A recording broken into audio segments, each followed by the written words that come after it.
Hamas के सरबराह इस्माइल हानिया को Israel ने कैसे शहीद किया, सनसनीखेज तफसीलात सामने आ गईं। कैसे इस्माइल हानिया के कमरे का एसी खराब हुआ और वो अपने कमरे से दूसरे कमरे में मुंतकिल हुए और फिर कुछ देर बाद उसी कमरे में दोबारा आ गए जहां इसराइल ने इस्माइल हानिया को कत्ल करने का मंसूबा बनाया था।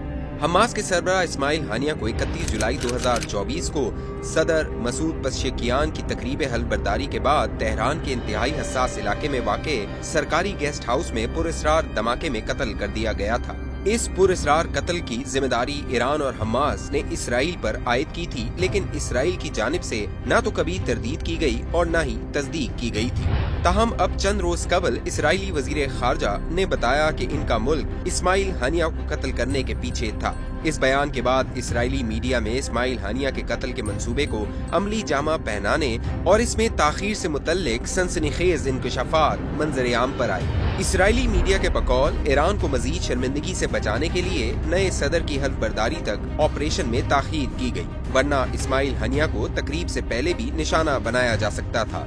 इस्माइल हानिया के कत्ल के बाद पासदार इनकलाब ने इब्तदाई तौर पर रूहानी पेशवा खामनई को गलत बताया कि हमास के सरबराह की मौत इसराइली मिसाइल लगने से हुई थी। इसराइली मीडिया के बकौल इस्माइल हानिया को कत्ल करने का फैसला हमास के इसराइल पर 7 अक्टूबर 2023 को किए गए हमले के बाद किया गया।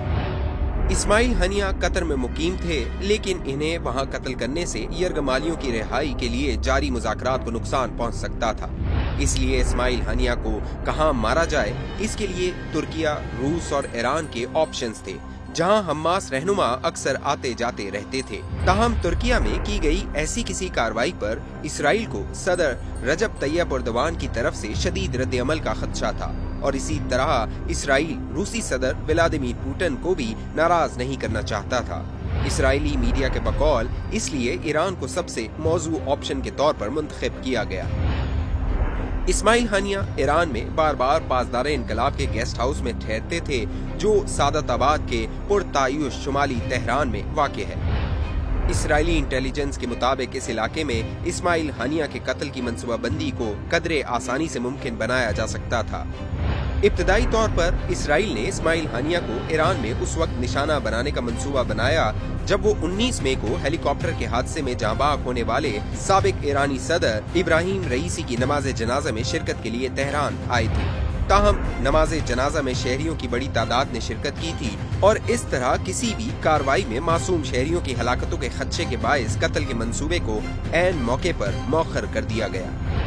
ये भी देखा गया कि पासदार इनकलाब की माहिर हिफाजती टीम बतौर मेहमान खुसूसी इस्माइल हानिया को अपने सख्त हसार में रखती है, जिसके बायस इन्हें कत्ल करने के लिए गहरी सतह की दरअंदाजी की जरूरत थी।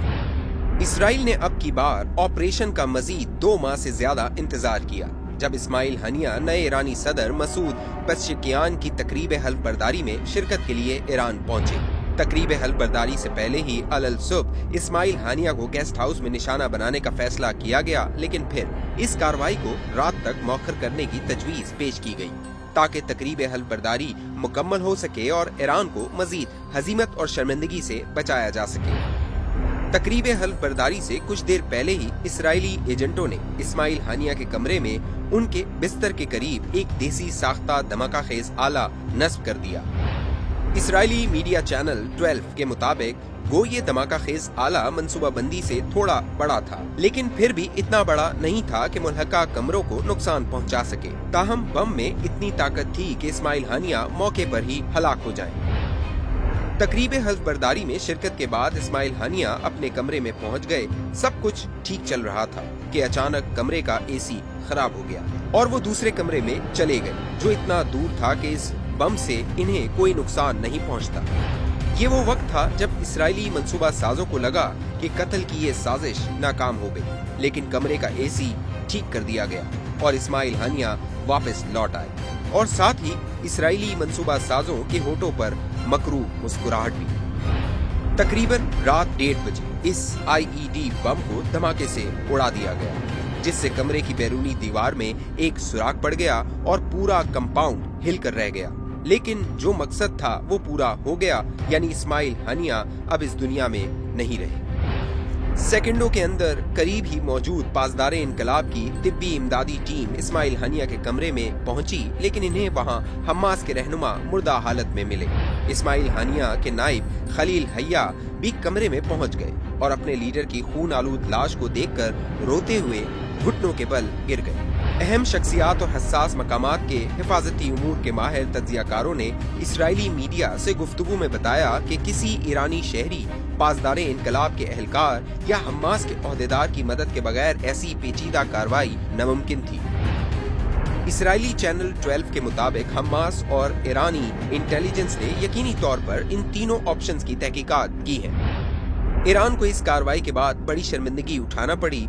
इनकी सफों में घबराहट और खौफ का सैलाब छा गया और पासदारे इनकलाब की इलीट कुद्स फोर्स के सरबरा इस्माइल कानी कई हफ्तों तक मंजर आम से गायब हो गए, क्योंकि इस बात का तयन करने की कोशिश की जा रही थी कि वो इस साजिश को क्यों ना पकड़ सके। याद रहे कि कत्ल के चंद घंटे बाद इस्माइल कानी ने खुद ईरान के सुप्रीम लीडर अली खामनेई को फोन किया और रोते हुए बताया कि इस्माइल हानिया एक इसराइली मिसाइल हमले में शहीद हो गए हैं। ईरान के सुप्रीम लीडर अली खामनेई ने इसी वक्त फोन पर ही हुक्म दिया कि फौरी तौर पर इसराइल को मुंह तोड़ जवाब दिया जाए। ताहम ईरान के सुप्रीम लीडर के लिए ये बात मजीद शर्मिंदगी का बाइस बनी कि पासदारे इनकलाब के बयान के बिल्कुल बरअक्स इस्माइल हानिया मिसाइल हमले में नहीं बल्कि बम धमाके में शहीद हुए थे। पासदारे इनकलाब के इब्तदाई दावे गलत साबित होने के बाद इसराइल के खिलाफ जवाबी कार्रवाई को मौखर कर दिया गया।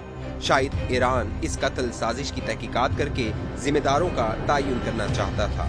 ताहम सिर्फ 2 माह बाद ही ईरान ने 1 अक्टूबर को इसराइल के खिलाफ जवाबी हमला किया, जिसे IDF ने अमेरिका और उर्दन की फौजों के साथ मिलकर बड़ी हद तक नाकाम बना दिया। हमास ने इस्माइल हानिया की जगह याह्या अल-सिनवार को हमास का सरबराह मुकर्रर किया। ताहम मुख्तसर वक्त के बाद ही वो 16 अक्टूबर को गजा के जनूबी शहर रफा में इसराइली फौजियों के साथ झड़प में शहीद हो गए।